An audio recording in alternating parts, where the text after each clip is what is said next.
Praise the Lord. ஆண்டவருக்கு மகிமை. இந்த காலையில் உங்களை சந்திக்கிறது ரொம்ப சந்தோஷம். இயேசு நாமத்தில் உங்களை வாழ்த்தி நான் ஆசீர்வதிக்கிறேன். லூக்கா 15ஆம் அதிகாரம் 7வது வசனத்தினுடைய பின்பகுதி சொல்லுகிறது, மனம் திரும்புகிற ஒரே பாவி நிமித்தம் பரலோகத்தில் மிகுந்த சந்தோஷம் உண்டாயிருக்கும் என்று உங்களுக்கு சொல்லுகிறேன். மனம் திரும்புகிற ஒரே பாவி நிமித்தம் பரலோகத்தில் மிகுந்த சந்தோஷம் உண்டாயிருக்கும் என்று உங்களுக்கு சொல்லுகிறேன். இயேசு கிறிஸ்துவின் நாமத்தில் உங்களை நான் உற்சாகப்படுத்துகிறேன். பைபிள் என்ன சொல்லுகிறது என்றால், ஆண்டவர் இந்த லூக்கா 15ஆம் அதிகாரத்தில் 3 ஓமானங்களை சொல்லுகிறார். ஒன்று, 100 ஆடுகள் ஒரு மனுஷனுக்கு இருந்தது, அதிலே 99 இருக்கிறது, ஒன்று காணாமல் போகிறது. காணாமல் போகிற ஆட்டை தேடி அந்த மேய்ப்பன் அலைந்து திரிந்து 99 ஆடுகளை வனாந்திரத்தில் விட்டு காணாமற் போன ஆடை கண்டுபிடித்து வந்து அவன் சந்தோஷப்படுகிறான் என்று வேதம் நமக்கு சொல்லுகிறது. ஆம், இந்த அற்புதமான காலையில நான் சொல்லுகிறேன், அதைத்தான் ஆண்டவர் சொல்லுகிறார்.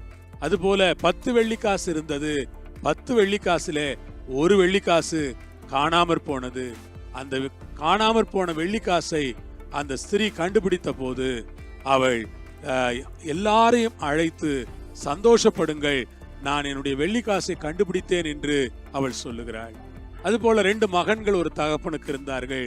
ஒரு மகன் நல்லவன், ஒரு மகன் தகப்பனுக்கு துரோகம் செய்தான், சொத்துக்களை பிரித்து கொண்டான், அவன் தவறான வழியிலே செலவழித்தான்.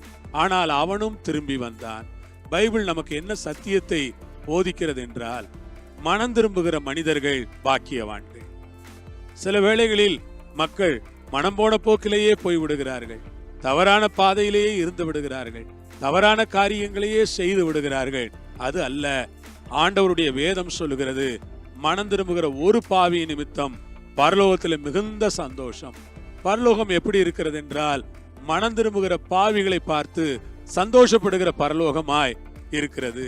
ஆம், நான் ஒரு பாவியாய் இருந்தேன், நான் மனம் திரும்பினேன், ஆண்டவரை ஏற்றுக்கொண்டேன், என் பாவங்களை அறிக்கை செய்தேன், என் வாழ்க்கையை ஆண்டவருக்கு ஒப்பு கொடுத்தேன். அப்படியானால் என் நிமித்தம் பரலோகம் சந்தோஷப்படுகிறது. இந்த வசனத்தை கேட்கிற நீங்கள் அநேகர் மனம் திரும்பி இயேசுவை ஏற்றுக்கொண்டிருப்பீர்கள். உங்கள் நிமித்தம் பரலோகம் சந்தோஷப்படுகிறது. கேட்கிற யாராவது மனம் திரும்பாமல் ஆண்டவரை ஏற்றுக்கொள்ளாமல் இருப்பீர்களானால் நீங்களும் மனம் திரும்பி விசுவாசித்து ஆண்டவரை ஏற்றுக்கொள்ளுங்கள். உங்கள் நிமித்தமாக பரலோகம் சந்தோஷப்படும். கர்த்தருக்கு ஸ்தோத்திரமும் மகிமையும் உண்டாவதாக. உங்கள் நிமித்தமாக பரலோகத்திலே மிகுந்த சந்தோஷம் உண்டாகும். அன்புக்குரியவர்களே, அதற்காக நான் ஆண்டவரை இந்த வேளையிலே ஸ்தோத்திரிக்கிறேன், மகிமைப்படுத்துகிறேன். அல்லேலூயா. கர்த்தர் நல்லவராய் இருக்கிறார். மனம் திரும்புகிற ஒரு பால், நம்முடைய மனம் திரும்புதல் உண்மையா இருக்கட்டும். நாம் பாவம் செய்யாத ஒரு வாழ்க்கைக்கு அழைக்கப்பட்டிருக்கிறோம். பாவம் இல்லாத தூய வாழ்க்கை அது. பைபிள் சொல்லுகிறது, தேவனால் பிறந்தவன் எவனும் பாவம் செய்யான்.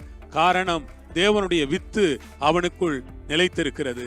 தேவனால் பிறந்திருக்கிறபடியினால் நாம் பாவம் செய்ய மாட்டோம். பைபிள் அப்படித்தான் போதிக்கிறது. தேவனால் பிறந்தவன் பாவம் செய்ய மாட்டான். காரணம், தேவனுடைய வித்து அவனுக்குள் நிலைத்திருக்கிறது. ஆம், கர்த்தருக்கு மகிமை. தேவனால் பிறந்த நான் பாவம் செய்யாதவனாய் வாழ்வேன். அதுதான் என்னுடைய ஸ்லாக்கியம். கர்த்தர் உங்களை ஆசீர்வதிப்பாராக. தேவனால் பிறந்தவர்களாய் பாவம் செய்யாதவர்களாய் நீங்கள் இருக்க கர்த்தர் உங்களுக்கு கிருபை கொடுப்பாராக. ஜெபிக்கலாமா? நல்ல தகப்பனே, அருமையான ஆண்டவரே, உம்முடைய பரிசுத்த கரங்கள்ல கொடுக்கிறோம். எங்களை ஆசீர்வதியும் ஐயா. மனம் திரும்புகிற ஒரு பாவி நிமித்தம் பரலோகத்தில் மிகுந்த சந்தோஷம், அந்த சந்தோஷம் எங்கள் வாழ்க்கையில் இருக்கட்டும். ஜெபிக்கிறோம், ஒப்பு கொடுக்கிறோம். இயேசுவின் நாமத்தில் பிதாவே, ஆமேன். ஆண்டவருக்கு ஸ்தோத்திரம். கர்த்தர் உங்களை ஆசீர்வதிப்பாராக. ஆமென்.